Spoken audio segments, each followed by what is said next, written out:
the holy name. So by chanting together, we're actually invoking the presence of the Lord. The devotees were doing that, but it was disturbing to the atheists, the impersonalists. They didn't like it. Disturbed their silent meditation. So they started a plot to complain to the local Mohammedan governor. And they said, please send some men to Navadvip to stop this. So the governor planned to send 2 boatloads of men, troops, to actually come and arrest the devotees and stop the Sankirtan. So the devotees were feeling very panicky, like, oh my God, what's going to happen now? And so Śrīvas Ṭhākur was worshipping Lord Nrsimhadev for protection. And he was in his deity room. Meanwhile, Lord Caitanya was in the Ganges, and he heard this news. Oh, the Mohammedan governor is sending 2 boatloads of men to stop the Sankirtan. And he became very angry. He went into his mood as Lord Nrsimha. And he says, I'm going to kill all the rascals. I'm going to kill all the atheists. Watch, I'm going to do it. And then he ran to Śrīvas's house. And Śrīvas was in the deity room with the door closed. And Lord Caitanya starts kicking on the door, saying, Śrīvas, the Lord that you're worshipping is standing outside your door. So Śrīvas opens the door, and suddenly the curtain of Yoga Maya was removed. That was keeping Śrīvas and all the other devotees from seeing who Lord Caitanya really was. Lord Caitanya removed his curtain of Maya, and suddenly Śrīvas could recognize, oh, this is my Lord. This is Krishna. This is Vishnu. So he opened the door and he paid his obeisances, and the Lord came into the deity room and sat down on the altar. And then Śrīvas began to pray to him the same prayers that Lord Brahma prayed to Krishna in the 10th canto of Śrīmad Bhāgavatam, which you're going to have to read because they're really wonderful. And he prayed the Purusha Shukta prayers from the Vedas, and he prayed the Brahma Samhita prayers, and all these wonderful prayers. And his whole family came. Lord Caitanya said, bring your whole family. So he brought everyone in the house. Śrīvas had a big compound, like we described the other day on our post on the forum. A family compound, which was like a big square wall with the men's quarters on the outside and the women's quarters on the inside, and in the middle is a temple. So he brought all the family members into the temple. And Lord Caitanya said, if these rascal Mohammedans try to stop our kirtan, then I'm going to have to take care of them. You will see. I will go to the palace of the Mohammedan king, and I will challenge them and say, who of you, by reading from the Quran, can make everyone cry in love of Godhead? Show us, who can do this? And they'll bring their wise men and their pundits, and they'll read from Quran, and nothing will happen. But I, simply by touching any one of their men, can make them all cry in devotional ecstasy. And I'll prove it to you. He said, Narayani, come here. Narayani was Śrīvas Pandit's 5-year-old daughter. Narayani, come here. And he touched her on the head and said, Narayani, now you cry with love of Krishna. And immediately Narayani demonstrated all the symptoms of ecstatic love of Krishna. 5 years old. So Lord Caitanya said, you see, I can make anyone a pure devotee of Krishna simply by touching them or just by my will alone. So you don't worry. Don't be afraid. What happened? Uh-oh.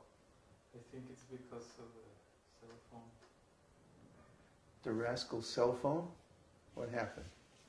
Well, now it's working. The cell phone's working, but we lost connection. Let me see if I can... Which one is it? Oh boy.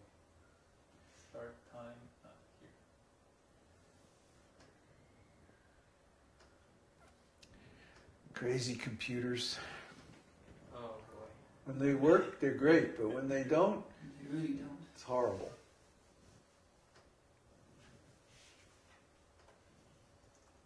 Suddenly it just lost the connection.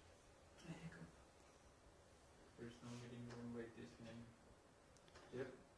Well, we have to open a new one and see if people come back. How many were there? 7. Oh, Nice number. Well, we're recording. yeah, we're recording, but what? Now it's all interrupted.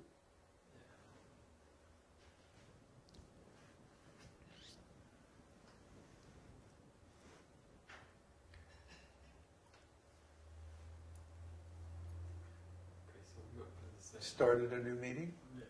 Hopefully Okay. they'll come back. Okay, can they find us? Yeah, the same way. Andre is already in, Oh, good. so they will eventually Okay. go back in. Okay, so I'm going to continue then. Yeah. So in other words, Lord Caitanya spread his movement by directly making people enlightened. Just by his touch, or just by seeing him, or just by hearing him describe the Vedic scriptures, or just by hearing about him. Thousands and thousands of people became pure devotees. And by pure devotees, we mean they were able to manifest the same kind of ecstatic symptoms as the Lord. So, this is the actual perfection of devotional service. You can read on about all these ecstatic symptoms in the Nectar of Devotion. But this is the meaning. Rasa. It's stated right in the second verse of Śrīmad Bhāgavatam. That Pibata rasamalam amnayam. That if you cultivate this understanding, Pibata, if you cultivate these pastimes and descriptions of Krishna, the result is rasam. Rasa amalayam. That you will experience rasa.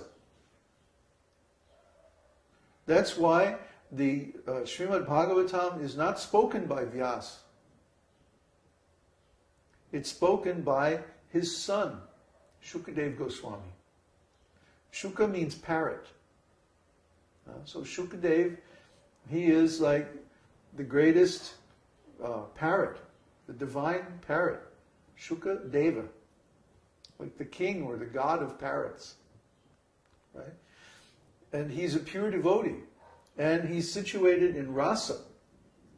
Rasa means ecstatic love, just like what was demonstrated by Lord Caitanya Mahaprabhu. So this is the actual goal. Not just following rules and regulations. Following rules and regulations is what you do if you can't achieve ecstatic love. In other words, if you fail to be a pure devotee, you have to follow the rules and regulations. So someone who is only able to follow the rules and regulations means they are a failure as a devotee. They didn't make it. They're just practicing. Or they're still developing. They're in the immature stage. They're in the student stage. The mesoteric circle, as we explained last time. They're a disciple. They're following the spiritual master, following the process, trying to attain pure devotional service. But when one attains pure devotional service, what is the result? Rasa, ecstatic love. If this ecstatic love does not appear, that person is not a mature devotee. They do not have the authorization to be a guru, because they cannot deliver the actual product of devotional service to their disciples. They may have some official position in some religious organization, or they may have some fancy titles or designations, or they may have some very impressive qualifications as a leader or as a scholar or something like that, but they're not a pure devotee. So they can't be a guru in Lord Chaitanya's movement. Lord Chaitanya's movement is all about ecstatic love of God. It's all about rasa. And Lord Chaitanya's pastimes demonstrate this over and over and over again. At the end of Lord Chaitanya's appearance, after preaching for more than 12 years all over India, he retired to Jagannath Puri.